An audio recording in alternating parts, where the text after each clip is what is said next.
तो एहसान जी, आपकी अपनी श्रद्धांजलि। राजू भाई के साथ आपने बहुत समय बिताया है, बहुत काम किया, आप लोग पड़ोसी भी रहे हैं। जी। आपकी बात सर। जी। जी, 17 साल का साथ रहा हमारा। 2005 में शो आया था the great Indian laughter challenge.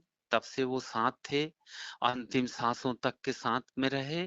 और राजू जी का जाना सबसे बड़ा दुखद है, लेकिन वो अपने अंदाज के लिए, वो अपने स्टाइल से और अपनी हंसी के बीच हमारे बीच ही रहेंगे, हमसे दूर नहीं है। जिंदगी भर उनकी हंसी, उनके आइटम, उनकी यादें, उनकी तस्वीरें, उनके ऑडियो, उनके वीडियो हमें हमारे बीच में राजू भाई को जीवित रखेंगे।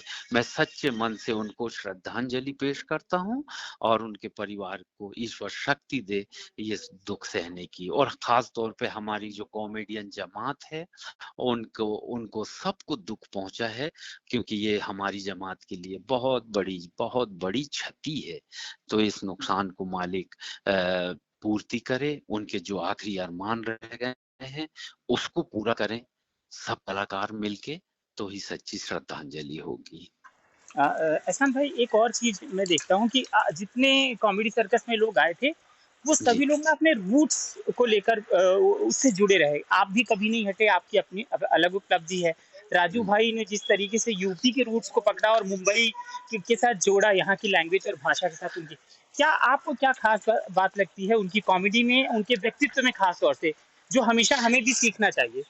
जी, उनके व्यक्तित्व एक तो बहुत सरल थे, कभी कठिन नहीं लगे किसी मामले में, नर्म दिल, हम्बल, और लोगों की मदद के लिए आगे रहते थे। भलाई वो बंद मुट्ठी करते थे, कुछ लोग खुल के तस्वीर खिंचवा के करते थे, लेकिन ये उनमें से नहीं थे, ये बंद मुट्ठी वाले थे। और कभी मालूम हो जाए ये कलाकार अपनी जमात का है, शो नहीं हुआ है, 1 महीने से रेंट नहीं भरा है, उसकी तकलीफ में उसकी मदद करना, यही बात के लिए जॉनी लीवर जी भी जाने जाते हैं। तो मैं राजू जी की इस विशेषता से लिए बहुत बहुत याद करता हूँ उनको। और दूसरा, उनके आइटम्स जो बनाते थे, बेजान चीजों में जान डाल देना। सोफा कैसे बात करता है, गाय कैसी बात करती, पंखा क्या बोलता है, ये अंदाज जो लेके आए वो पूरे दिलों में जगह बना दिया। लोग हैरत में पड़ गए यार कि ये कॉमेडी ऐसी भी हो सकती है। और उस कॉमेडी को इन्होंने जीवित रखा, और आने वाली पीढ़ी से उम्मीद है कि इस सिलसिले को आगे करेंगे, इससे अच्छा काम करेंगे। तो यही हमारे लिए राजू भाई को याद करने का एक साधन बनेगा। एहसान भाई, आपकी पहली मुलाकात याद है? जैसे कि मुझे बहुत जी। लोग बताते हैं कि जब वो एस्टेब्लिश थे और हम नहीं थे, तो हम जब पहली मुलाकात की तो हमको हमारे हाथ में कुछ पैसे रख दिए थे उन्होंने। मतलब ये बहुत बड़ी बात होती है, मुंबई जैसे शहर में कोई नया हाँ। नया किसी गांव जी। शहर से आया हो, तो वो 500 2000 उसके लिए बहुत बड़ी बात होती है। ये राजू भाई का आशीर्वाद हुआ। आपकी पहली मुलाकात क्या थी? मेरी पहली मुलाकात भैया सन 2005 में जो the great Indian laughter challenge का सेमीफाइनल हुआ था। क्योंकि सब अपने अपने ग्रुप में फाइट करते थे और वो शूटिंग अलग होती थी, लेकिन सेमीफाइनल में जो टॉप 10 निकले थे वो हम लोग उस दिन मिले। तब राजू भाई ने मेरा परफॉर्मेंस देखकर कहा, यार कहाँ रहते हो? मैं कहा एमपी में छोटी सी जगह है सिवनी, वहां से आए हैं। बोले अरे तुम्हारे यहाँ से तो बड़ी ट्रेन नहीं है, फ्लाइट नहीं है, फिर भी यार वहां से निकल के आए हो। तो मैंने कहा 20 साल हम भी भटके हैं राजू भाई। हाँ, पूरे सेंटर इंडिया में, मध्य भारत में मेहनत की है, तब इधर आए। बोले बहुत अच्छा लगा, आओ ऑफिस, कल चाय पीते हैं। फिर दूसरे दिन घर गए, ऑफिस में चाय पिए, और बस वहां से जो दोस्ती रही हमारी, तो अभी तक रही। और दूसरी बात ये थी कि उनके घर में सबने बड़ा पसंद किया मुझे। बोले इसलिए कि राजू भाई के पिताजी भी कवि थे और वो भी हास्य कवि थे, तो इसलिए बोले तुम्हारा अंदाज कविता का बहुत अच्छा लगता है। तो राजू भाई के बाद उनके घर में मुझे सबसे ज्यादा पसंद किया जाता था। और ये उनके भाई हैं काजू, उनके भाई हैं दीपू, सब मेरे से जुड़े हुए हैं, सब उतना ही प्यार देते हैं जितना हम उनको देते हैं। तो इस ढंग से मेरी पहली मुलाकात राजू जी की the great Indian laughter challenge के मंच पर हुई थी। जब ये निधन की खबर आई और जब पहले हार्ट अटैक की खबर आई थी, तो मैं सोच रहा था मेरी अंतिम मुलाकात कब हुई थी राजू भाई से। और सब लोग ऐसे ही याद कर रहे थे कि मैं लास्ट में क्या बात हुई थी। या आपको जी। अंतिम मुलाकात याद है? यस, ये हुनर हाट का 40वां मेला हुआ था हमारे यहाँ के बीकेसी में। जी, और जी, जी। वहां पर अब्बास अहमद नकवी वो आए थे, नकवी साहब मिनिस्टर। तो 40वां मेला था और 40 कलाकारों को उन्होंने सम्मानित किया था। उसमें राजू श्रीवास्तव जी और मुझे भी शामिल किया था उस सम्मान होने वाले टीम में।